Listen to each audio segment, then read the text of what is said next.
शिक्षक बंधू भगिनी आणि समोर बसलेले माझे लाडके विद्यार्थी, शिस्तप्रिय विद्यार्थी. आज आपण हसू नका, शिस्तप्रिय आहात तुम्ही.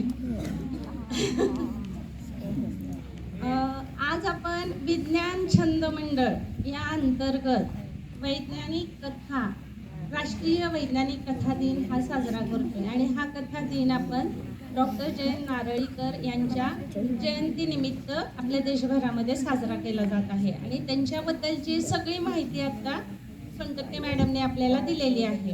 आता वैज्ञानिक कथा म्हणजे काय, ही पहिली गोष्ट तुमची संकल्पना स्पष्ट झाली पाहिजे की ती एक कल्पनारम्य अशी कथा आहे. पण ती कल्पना विज्ञानाच्या संकल्पना, सिद्धांत, तंत्रज्ञान, प्रयोग आणि भविष्यातील शक्यतांवर आधारित अशी कथा असते.